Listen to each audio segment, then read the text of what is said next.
미세먼지가 심합니다. 저는 면역이 없어서 굉장히 곤욕을 치르고 있는데 얼굴에 두드러기도 나고요. 지금 화장을 해서 그런데. 근데 뭐 또 국내 언론이요. 중국 탓으로 돌리지만 국내 뭐 경유차 등 이 국내 요인이 크다. 자, 영국에서는 미세먼지 막으로 경유차에 벌금, 한국은 마스크 쓰란다. 영국은 벌금을 매기는데 한국은 마스크에 쓰란다. 이러는데요. 이 경유차는 뭡니까? 디젤차고 경유차의 대부분은 외제차입니다. 얼마 전까지 중국에서의 황사와 결합된 이 미세먼지가 문제다 했는데 갑자기 경유차로 책임을 돌립니다. 외제차 지금 국내 점유율이 높아지니까 이 팔아먹기 어려운 한국 차 회사의 뭐 입장입니까? 왜 갑자기 이럽니까? 도대체 지금 미세먼지의 이 원인이 뭔지 이게요 지금 오래 노출되면 뇌로 들어가 치매가 생기고 심장에 침투하면 부정맥이고 심하면 암도 걸리고 저같이 이 지병이 있는 사람은 굉장히 힘든데요. 이런 부분에 대해서 그 원인이 때로는 중국이라 했다가 때로는 경유차 때문이라고 했다가 정말 똑바로 합시다. 근데 하나 좀 기가 찬 부분은 지금 뭐 중국의 아오랑 그룹이라는 데서 치맥 파티를 갖다가 인천의 그 월미도에서 했다. 그래가지고 4,500명이 그 치맥 파티에 참가했고, 그래서 어제 보면 뭐 근처에 닭집에서 공무원과 알바가 동원되어서 이 굉장히 행사를 성대하게 치렀다 해서, 자, 이 뭐 그렇게 닭을 팔아서 돈을 버나 그런 관광 효과가 얼마나 될까 이런 생각을 했는데요. 그 닭값하고 맥주값은 누가 냈을까 제가 궁금을 했는데 오늘 기사가 나옵니다. 이 중국의 한 그룹이요 자기들 사원들 포상휴가로 이 한국에 보내줬는데 거기 닭값하고 맥주값을 인천시하고 치킨업체가 부담하고 거기에 테이블도 다 그냥 배치하고 걷고 안내하고 하는 인력도 다 부담을 했다는 겁니다. 이게 웬 말입니까? 이런 식으로요 중국 사람들 장 이기고 맥주 먹여가면서 관광객이 유치해서 한국에 큰 경제에 도움이 된다고 생각합니까?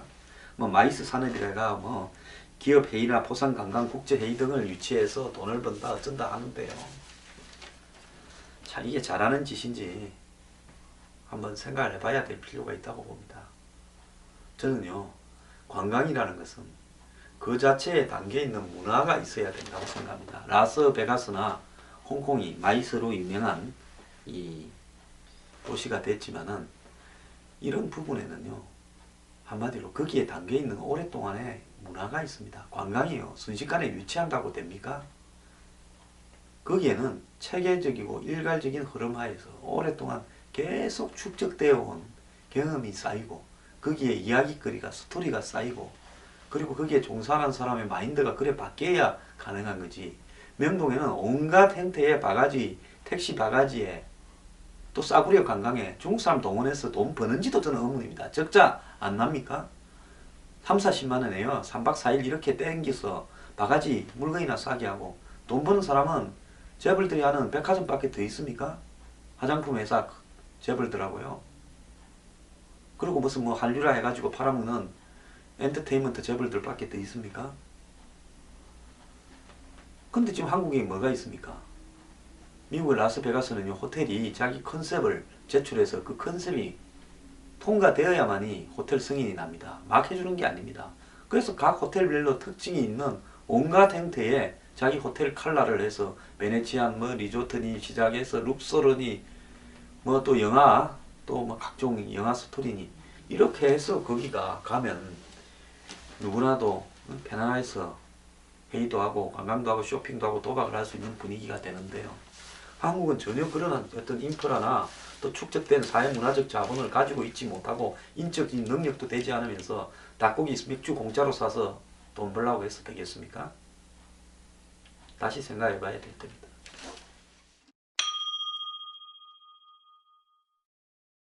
요즘요 지자체들이 서로 홍보 효과를 노리고 뭐 별의별 일을 벌입니다.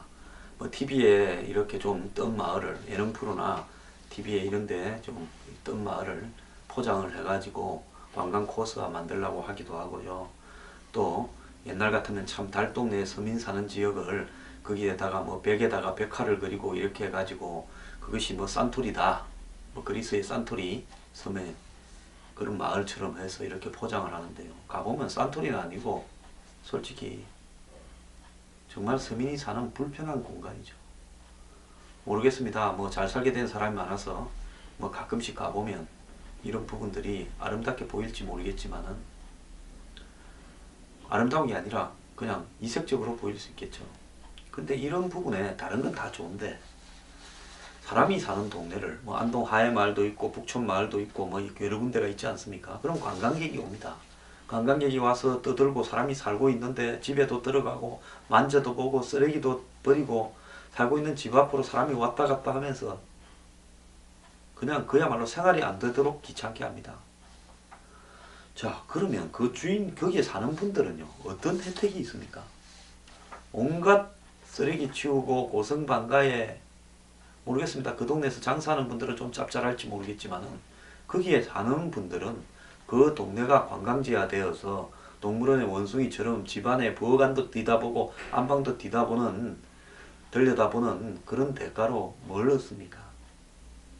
자, 이런 부분에 있어서요 그야말로 지역 주민을 우선해 놓고 그 다음에 관광지화 해야 되는 거 아니냐.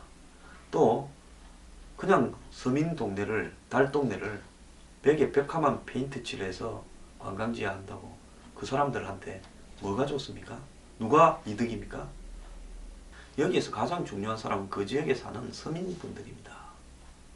그래서 현장에 살아가는 주민들이 원하지 않는다면 관광지를 하지 말아야 되고요. 그 다음에 관광의 혜택이 주민들의 삶을 개선시키는 쪽으로 가야 되고 그것이 개선이 안 된다면 그런 관광지는 폐지해야 됩니다. 다른 이런 마을들을 가보면요. 대만에도 지우펀이 있고 뭐 이런 게 좀 있죠. 서민들 동네를 산 위에. 그런 데는 주민들이 장사를 하게 해서 직접적인 소득을 누리게 만듭니다. 근데 장사하는 사람은요. 일부 소수고 나머지 대다수가 피해를 본다면 그걸 관광지화 해서 뭐 하겠습니까? 그리고 이런 관광지가 얻어들이는 부가이익이 얼마나 있겠습니까? 그래서 여러 가지 생각을 좀 해봐야 될 문제라고 봅니다. 미래경영연구소에서 회원을 모집합니다. 미래경영연구소 회원은 황장수의 뉴스브리핑, 출판, 강연 등 모든 사회를 개혁하기 위한 활동을 저와 함께 하게 될 것입니다. 네, 안녕하십니까. 황장수의 뉴스브리핑 게스트이자 팬이자 시청자인 변희재입니다. 이번에 황장수 소장이 뉴스브리핑을 더 크게 조직적으로 확대하기 위해서 권력이나 재벌에 손 내밀지 않고 한 분 한 분 애국자들의 작은 후원금을 요청하고 있습니다. 제가 1순위로 가입을 해서 저도 늘 알릴 테니까 황장수의 뉴스브리핑 늘 시청해 넣어주십시오.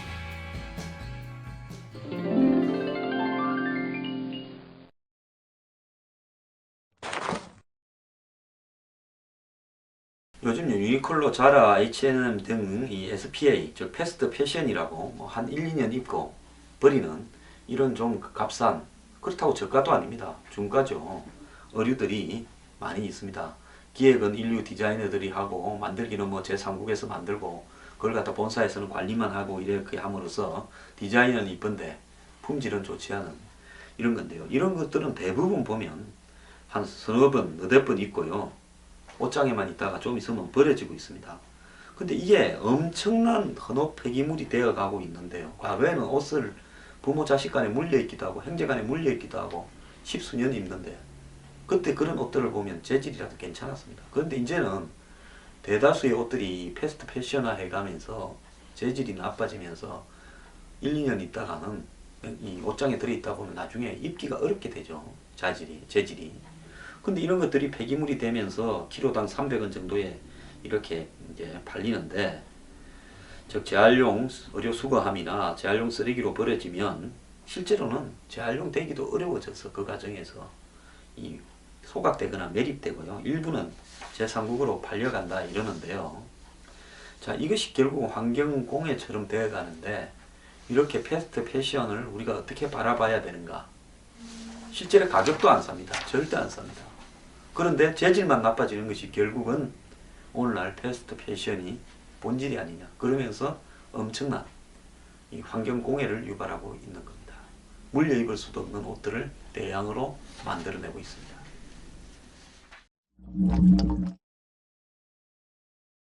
초등학교 4학년이요. 여교사를 얼굴을 주먹으로 때렸는데요. 같은 반 다른 친구와 다툰 일을 가지고 담임 여교사가 서로 사과하라니까 반발해서 그랬는데 여교사는 충격으로 2주 진단을 받았답니다. 사과하라니까 지는 잘못한 게 없다고 교사의 팔을 부리치고 심하게 반항했다는데요. 얼굴이 부어서 학교도 나올 수 없다고 합니다. 그런데 학교는 교권보호위원회에서 대응책을 하려다가 여교사가 반대해서 위원회를 열지 않았답니다. 자, 이 여교사는 이걸 문제를 삼게 되면 교사직을 그만두게 될 수도 있고 망신을 당하게 되겠죠. 자, A군과 A군의 부모는요, 여교사한테 사과문을 제출해서 그랬다는데, 즉 A군을 다른 학교로 전학시키는 차원에서 마무리했다는데요. 이건 뭔 소리입니까? 이런 경우에는요, 이 학생은 퇴학 조치하고요, 부모는 사법 조치해야 됩니다. 이런 일이 있으면 교권이 어떻게 되겠습니까? 전교조는 왜 맞은 교사에 대해서 침묵합니까? 학생 인권 조례가 있어서 그렇습니까? 학생 인권 조안에 지키가 찬 세상입니다.